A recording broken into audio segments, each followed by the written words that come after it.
Welcome back to Copperhead Customs. Today we're doing something a little bit different.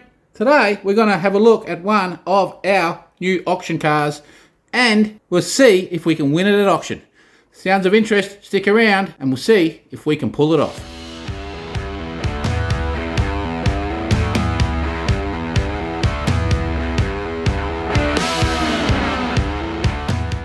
Alright, yes, welcome back. As you can see, we're sitting in here in the office, and as we spoke, we just got outbid. So here is what we are looking at today. It is a little 2000 Mercedes Benz A190, and as you can see, I can't really see anything wrong with it. Now, they're saying front impact and rear impact, and all I can basically see is just here is the little side indicator is popped out and the front tyre is flat, but I can see no damage anywhere on the front. Then we go to our next picture. We'll zoom it down. I can see no damage anywhere in any of this. It all looks nice and clean and good. Now, we've had a couple of these little Mercedes Benzes.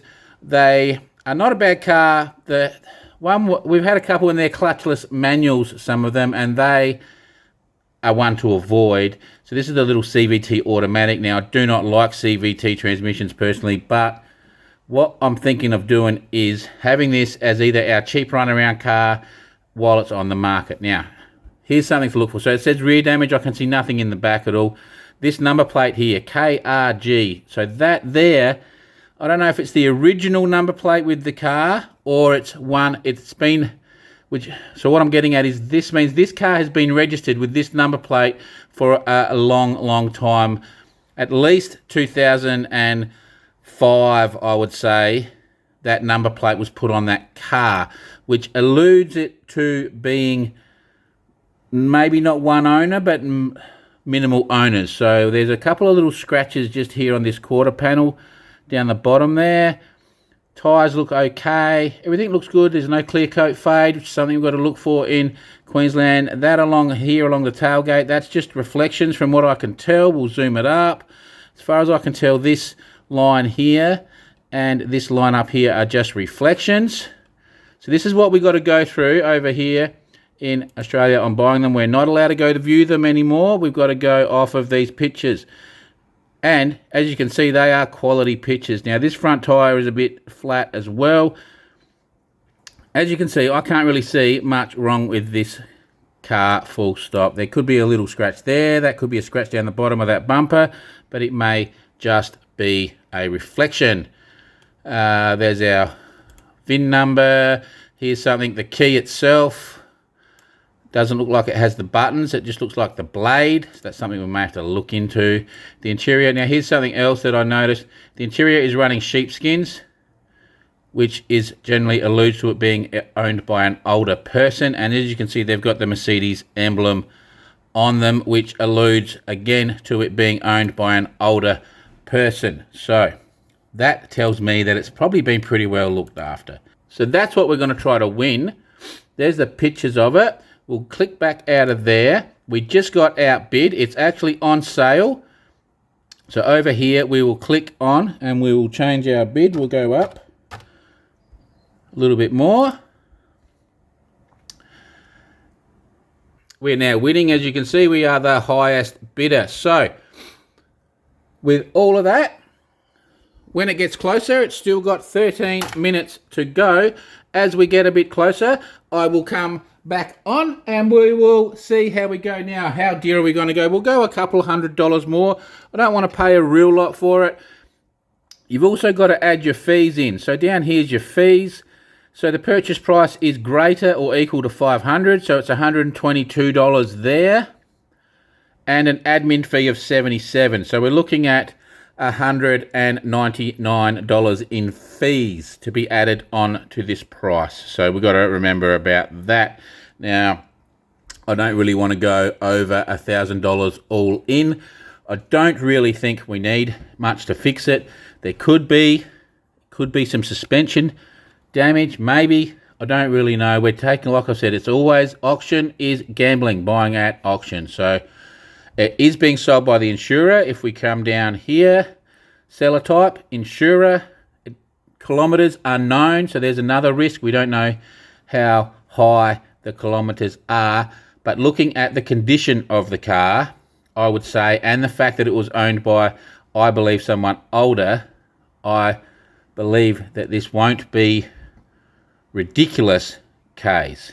So, and here down is the info of the car. It's a clean title, as you can see there, and here's what they say. Impact medium front, well, you've seen the front, I couldn't see anything, and impact light in the rear. So they will just write anything down roughly, even if they see a scratch there. So you can't really even go off of that. So anyway, we'll come back a little bit later. Okay, well, we just got outbid again. Now what will happen here is we'll get these people and they will come in the last 30 seconds or so and bid. And then what will happen is the auction will extend in 3 to 5 minute increments. So this auction could go for another 2 hours if people keep doing that. So at any rate, we will see how we'll go. We'll place another bid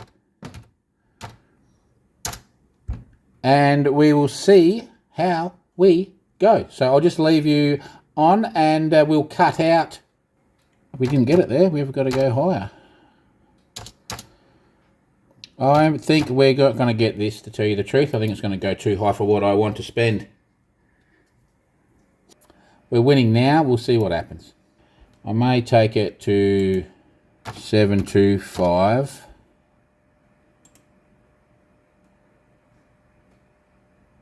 And I think he just tried to bid then too. Oh, maybe not. Which means that he has to bid, get it over. So what that means is, sometimes they'll stop and they'll have 700 as their max. So we've just put 2 extra bids on. So he has to now pay 750 if he wants to outbid us. So we're down to 3 minutes 58 seconds. So we'll see what happens and we will come back in a minute. So as you can see there, we're down to 1 minute and 30 seconds. So keep watching here, because when this gets down to about 10 seconds, I'll nearly guarantee someone will come and bid. 10 seconds, are we going to get sniped? Last week's, it said 0, said ended, then said you've been outbid. So we'll see. It's ending and... wait for it. Wait for it. Whoa, we won it. Okay, so we've won that now. I've got to go and get into town and transfer some money around so I can pay for it. So we'll see you when we get back and we'll have a look at how much it exactly cost us, but I'm going to say it's going to be $873 is what I'm going to say. Anyway, we'll be back. All right, guys, there it is, coming in. Fingers crossed it's a good one.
Alright, so we're here at the servo. We're just going to quickly pump both of these front tyres up. But if we have a look around, there's a few extra scratches on this that you just can't see in these pictures. So we've got one here, a little one, a bit of that. It won't buff out because it is in there, but got a paint transfer here. That should buff off. This one here will probably buff out. Come along here. There's a couple along here. A good polish will disguise them. Now this is what I actually think wrote the car off. Well, it's not. Is why the insurance company paid this car out. Is to do with this. There's a tiny little dent and no scratches, and I think that's what they did. So these cars are not worth a high dollar amount, and of that there is, I think, enough for the insurance company to say we don't want to fix it. We're just going to pay the owner out. So from what I can see, I think this is a one owner car. Let's come around the back here. We've got another couple of little scratches there and there. Now they said there was impact on the rear. There is nothing at all on the rear at all. You can come around to the driver's side.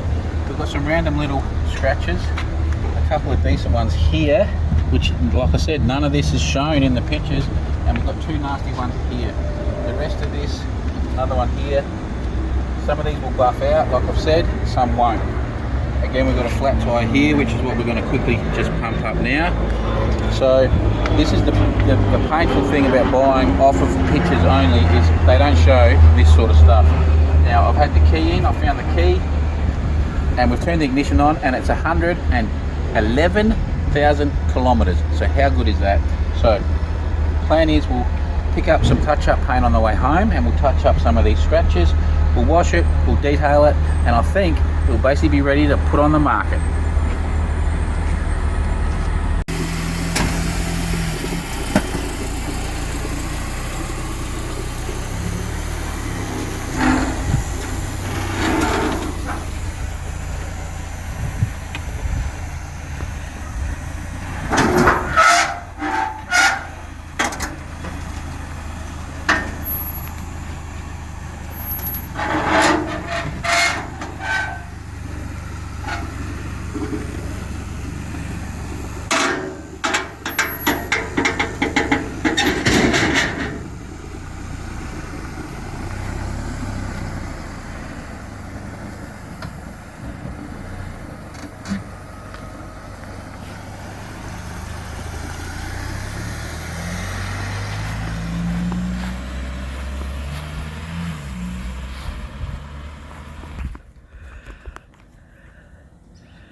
Oakley dokley, we've got our little Merc home, as you would have seen me drive it off the trailer, so you can see that it runs and drives. We called into the paint shop. I couldn't be bothered. For $15 it costs, and you get a little like a nail polish container. Basically it's in here, I'll show you, and it comes with a little tiny brush, and it's like a little touch up. So that's $15 to get that mixed. We had the car on, so he actually came out and tested it on a scratch down here, I think. I don't know if it's still there if he wiped it off, but at any rate, the match was pretty good, I think. So, and he's done that in acrylic, so it won't be. I generally run base coat. So base coat, if you know, base coat is not shiny at all. It's basically a matte until you add clear. But with the acrylic, it will be somewhat shiny. So for little touch-up scratches, acrylic is way better. So we drove it down the street. It seems to drive pretty good. Now, here's some things I found. The sunroof isn't quite locking down. It didn't really seem to work. So I have to have a little look-ski at that. don't know what the go is there, but we haven't played. It might just need a bit of oiling or something. And every light on the dash was on to start with, but just drove it up and down the street. We got rid of the ABS lights. I think we've got a check engine light and maybe a coolant, low coolant light. The coolant wasn't too bad though. So we'll put the scan tool on that tomorrow. I'm working on the Bedford, the little hot rod. For those of you that are new and didn't know, we don't actually, we build rat rods, okay? And hot rods, this is just a little part-time thing. Now, in the interior here, these things here, looks like they've used a bit of blue tack, so we need to pull them off, get rid of that blue tack and glue them properly. I found all the key bits in my pocket here, they are here. Now this here, I had to put it back together. It's missing that centerpiece and it doesn't seem to unlock, so it may need a flat battery. We need to put a screw through there or something. And see the seat covers have got the Mercedes symbol on them, and they don't actually, I think they're factory, because it's hard for you to see that tomorrow, but that there through there in the center, that's the plastic, so these covers go to there. So I don't know if they're actually a factory, and it's, you can see it's leather and velour, I suppose you call that, and leather. So this being the avant-garde, however you want to say that. I'm pretty sure that means that this is the pimped out version, the higher trim package is what I'm pretty sure that means. Now, the aircon, when I first turned it on, felt like it was getting cold. Then when I moved it the second time, it wasn't. So hopefully it's just a bit of gas. I'll shoot some gas in there and hopefully that fires back up. Other than that, I couldn't really see anything else. So we'll put the scan tool on, we'll try to recharge it. We'll just go over all the fluids, everything, detail inside. We'll buff, detail, touch up, paint outside. I really think that's us done. So anyway, this will be a quick and easy one, but we'll start that tomorrow in the afternoon. I've got to do a bit more on the Bedford first, then we'll jump on that. Like I said, it won't take us long. I think nearly by the end of tomorrow we should have that thing ready. So we'll see how we go anyway, and hopefully we don't get any snags.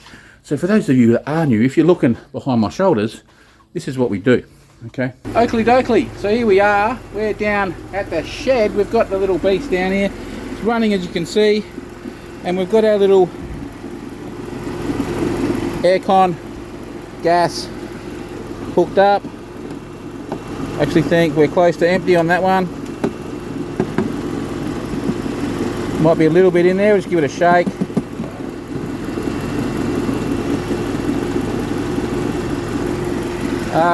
So that's plugged in on the low pressure side and it just sucks a little bit in as it needs it. And I think it's working. Oh, I can feel it nice and cold in here. So it's definitely working in here. So we've got that. Oh, that's nice. That's really nice. So I think we're good on the aircon. You can see on the dash there, 2 brake lights come off with the handbrake. So we've got a check engine light and we've got an SRS light, and if you can see the kilometers there, 111251. So that's pretty good. But that aircon is now beautiful, so we will endeavour to I think we're good with that. So that's, I'm happy with that. Now see this blue tack, they've used blue tack or something horrid here for this piece. It's obviously a little bit flimsy or something, so we'll get some glue or something under that, or at least try to pick that off, and we'll, even if we use a bit of black silicone in there, or if I can't find any decent glue, and then just tape it until it takes. So basically we're going to now get our trusty scan tool. We'll find where that goes, we'll plug that in, and we'll see what it says about that check engine light. And other than that, I think we just clean it. Woohoo! This is going to be a good one. Yeah. And we've got to look at this sunroofy thing. So that's all it's doing. I don't know if you can see that. So yeah, we need to have a little look at that. Whether I spray some, you're probably really zoomed in on me, but it's a very small car. Whether I spray a bit of inox on it or something, we will have a look. At any rate, I'm happy we got the aircon going. So now we'll just keep that. We'll keep that. I think we can probably undo it actually. Let's get the scan tool on. Okay, so it's stifling hot in here. Now down there, hopefully you can see that. That's where you plug your scanner in, and we've got it doing a system scan at the moment. We've got 5 fault codes in the ECM, 2 codes in the transmission. Gear recognition module has 1. The ESP, electronic stability program, has 2. And as you can see up here, we're running 27% in at the moment.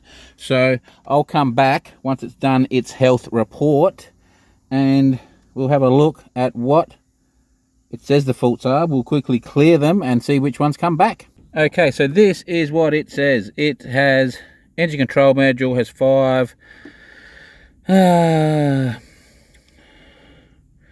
Stored is a readout fault memory of control unit. Don't know. There's another one of them.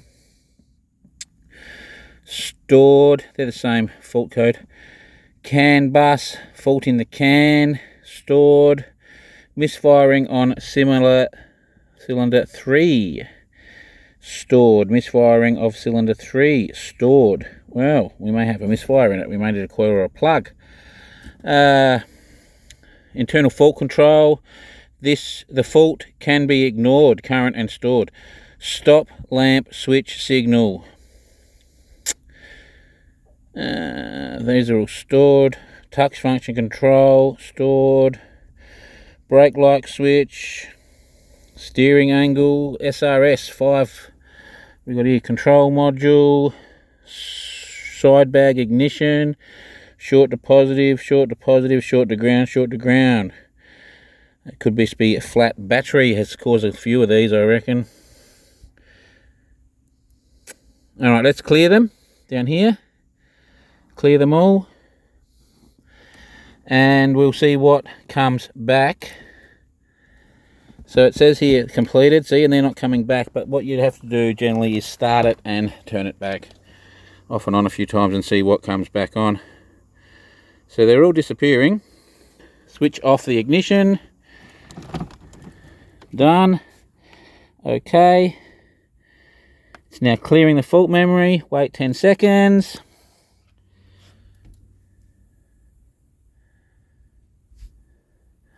Switch on the ignition. Okay. Processing. And we'll see what it says now. Okay, clear fault memory completed. Okay, right, we've still got some in here. Let's have a look what we've got. We've still got SRS airbag faults, it looks like. I wonder what's going on there.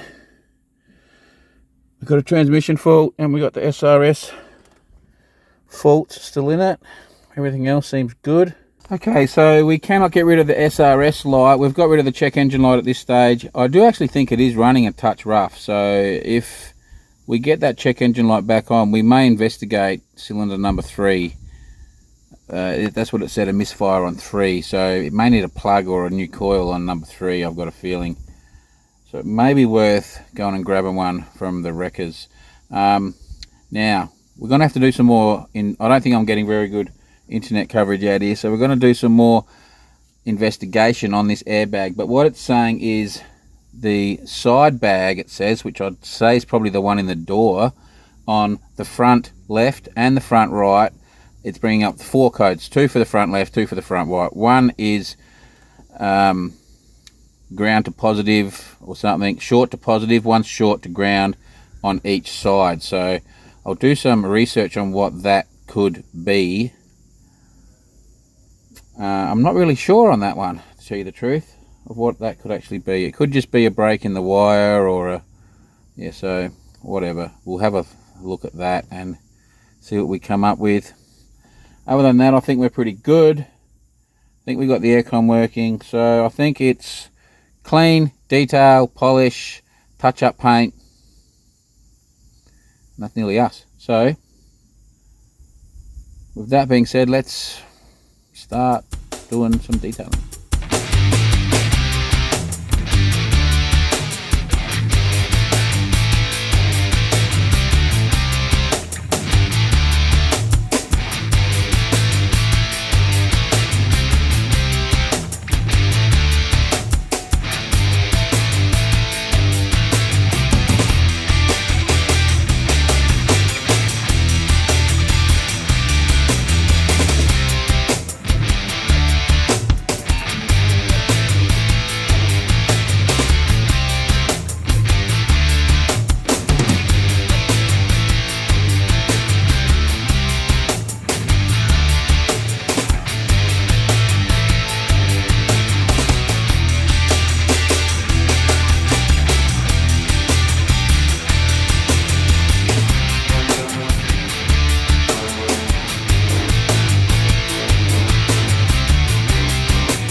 Oakley dokley. So I didn't bore you too much with the rest of it, because basically we gave it a wash.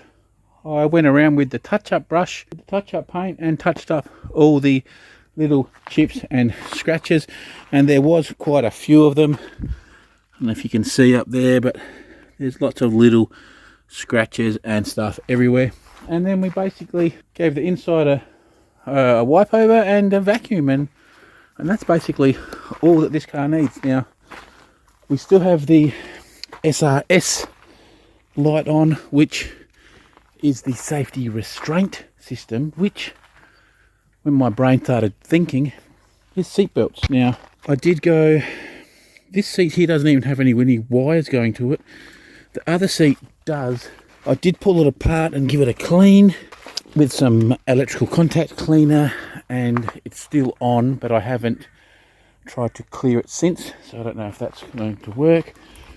If you see, our seat belts here actually have a little bit of wire, which is obviously the mechanism, but that's not retracted, so whether there is a damaged wire, a bit of dirt or something, I'm not quite sure. I'm not overly fussed about it, and we have not even looked at the sunroof, but I might have a look at that during the week. So it is on the market as we speak. Let's have a little look on the inside. We glued the cover on there. There's just one little cover on the back. I just noticed, I didn't know where it went, but there's this little cover of the brake light on the inside there. That's in the boot, and I've just worked out just then where that goes. Yeah. Now, with these, all of the seats, both these back seats and the passenger seat, will fold up, and you can actually remove them from the car completely and turn it into a single seater. I think you'll probably find this seat will actually come out too. So yeah, all the seats completely come out of it, just clip out, which is pretty cool idea. Now, this is a 1.9 litre 4-cylinder. So it's the 190, A190. There's an A1, I think an A140, 150, 160, 180, 190. I think it might even be a 170. They're all different size motors. So this is the 1.9, which is the biggest one. And these are on car sales. Car sales for the overseas people is a car selling website, and they value cars basically. So on there, they're valuing these from the $4,000 to $8,000 range. Yeah, so I've put this on for, I don't even know what I've put it up for. $3,200, I think I've put on it, with no rego, or $4,000 if you want it registered, which I think is pretty cheap, realistically, for what it is, with 111,000 kilometres. Pretty much a one-owner car. Couple of little things not quite right with it. Yes, now privately, there's not many for sale at the moment, so it's very hard to gauge the actual market that way. There is a couple that are around the $2,500–3,000 range that have issues, big issues, but nothing with these sort of kilometres in this condition. It's pretty cheap, guys. So, but for it was $874 out the door, and we spent, was it 800? Yes, and we spent $16 on it, and that's all. We bought $16 worth of touch-up paint, so it owes us exactly $900 at this stage. So if we get 32, I think I got it on for, which I'm pretty firm on. So $3,200 on that. You do the maths, is what, $2,300 profit for giving a car a wash. So you guys tell me, good or bad? Are they all like that? No, they can't all. They're not all going to work out like that. But if you know what you're looking at, buying a car from auction, it can be very beneficial, or very financially benefit even if you're buying it for yourself. Here's the other one we did last week. This is a 2008 Suzuki Swift Sport. This was another beautiful one. It had a little hit in the back. We replaced the bumper, the tailgate, and gave it a little pull and the tail light. We spent $400 on parts on this car. I've got to put 2 tyres on it. Other than that, which I've actually got, and an oil change, which I have everything for that as well. And this car is pretty well immaculate. And this is on the market for $6,000. And I think it owes me about, I don't know exactly, I'd have to look at the sheets, but about 1,500 I think, maybe a bit under. So that was another really good one. Very well looked after car, in very good condition. Same with this one. Very nice car, in very good condition. So if you know what you're looking for, there are good cars at auction now. So with that being said, we'll have a quick look under the bonnet so you can just see how clean a car this is. It's very clean, very, very clean car. Beautiful looking. We gave it a quick engine detail. We got the aircon working. Aircon's icy cold now. Took it up for a drive, taken it. We went for a drive in it anyway, down the street a few times, and it is all driving beautiful. So the only faults that are with it is the sunroof, which I have not even looked at yet, and that SRS light, which I'm still delving into. So drop your comments on what you think about this little jigger. What are these worth where you're from? So 100,000 kilometers is about 65,000 miles probably on that car. So if you're in America, drop your thoughts on what that would be worth over there. Admittedly, our exchange rate dollars are a lot different, but so something different. If you like this content, let us know and we'll do more of them. This one was a bit rough and ready as we I forgot the camera, and we were using some of the footage is a bit how you going because we were using a different camera and it didn't really turn out, and so the video is a little bit raw and rough as opposed to what we can deliver. But if you like the concept of this type of seeing the flip cars happen, drop some comments down below and we can do more of them as we do them. So with all that being said, thanks for watching us. Don't forget to go and check out all our hot rod builds, which is what we specialise in, and we will see you next time.